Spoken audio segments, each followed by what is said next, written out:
Halo Dunsanak Minang 1. Tahukah kamu bahwa di dunia kuliner, tak banyak makanan yang bisa menyatukan rasa, tradisi, sejarah, dan filosofi sekaligus. Tapi rendang adalah pengecualian. Ia bukan sekadar hidangan, tapi cermin dari identitas dan nilai-nilai orang Minangkabau. Dari dapur sederhana di tanah Sumatera Barat hingga restoran bintang 5 di Eropa, rendang telah menempuh perjalanan luar biasa. Tapi, dari mana sebenarnya rendang berasal? Bagaimana awal mulanya? Dan apa makna terdalam dari makanan ini? Mari kita telusuri bersama. Asal mula rendang tidak bisa dilepaskan dari budaya merantau masyarakat Minangkabau. Sejak abad ke-14, orang Minang telah terbiasa menjelajahi daerah lain sebagai pedagang, guru, atau perantau.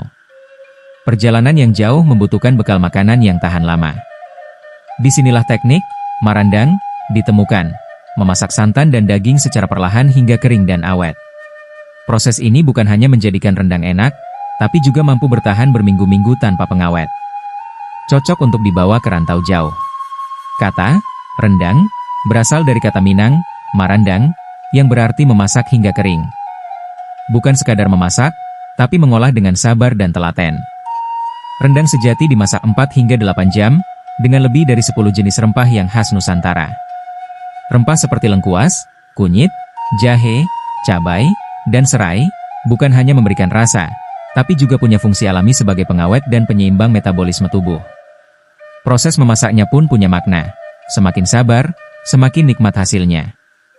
Sama seperti hidup.